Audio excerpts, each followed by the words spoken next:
রব, সকল অবস্থায় তোমার শুকরিয়া জ্ঞাপন করি।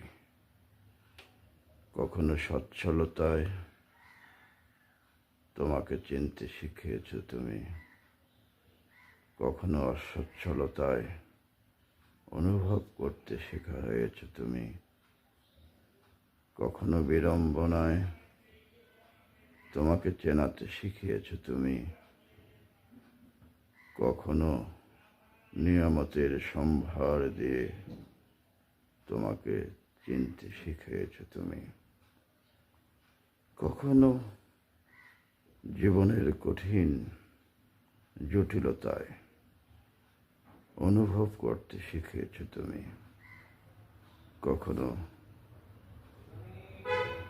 তোমার বেহেশতের সুখ স্বস্তি দিয়ে আমার অনুভূতিকে সিক্ত করেছ তুমি।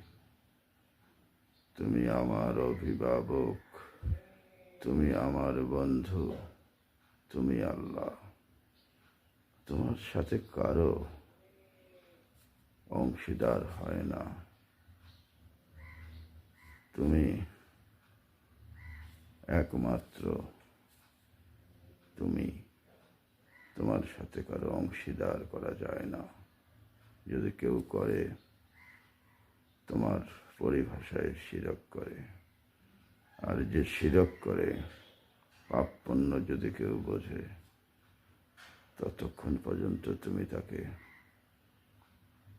মর্যাদা দাও না, যতক্ষণ না পর্যন্ত হৃদয় থেকে তোমার কাছে তওবা করে। তুমি তওবা এত বেশি পছন্দ করো, শত শতবার প্রতিদিন সকালে বলি, আস্তাগফিরুল্লাহাল্লাযী লা ইলাহা ইল্লা হুয়াল হাইয়ুল কাইয়্যুম ওয়া আতুবু ইলাইহি, লা হাওলা ওয়া লা কুওয়াতা ইল্লা বিল্লাহ। প্রতিটি ভালো কাজ যেন করতে পারি, তোমার কাছে সাহায্য চাই।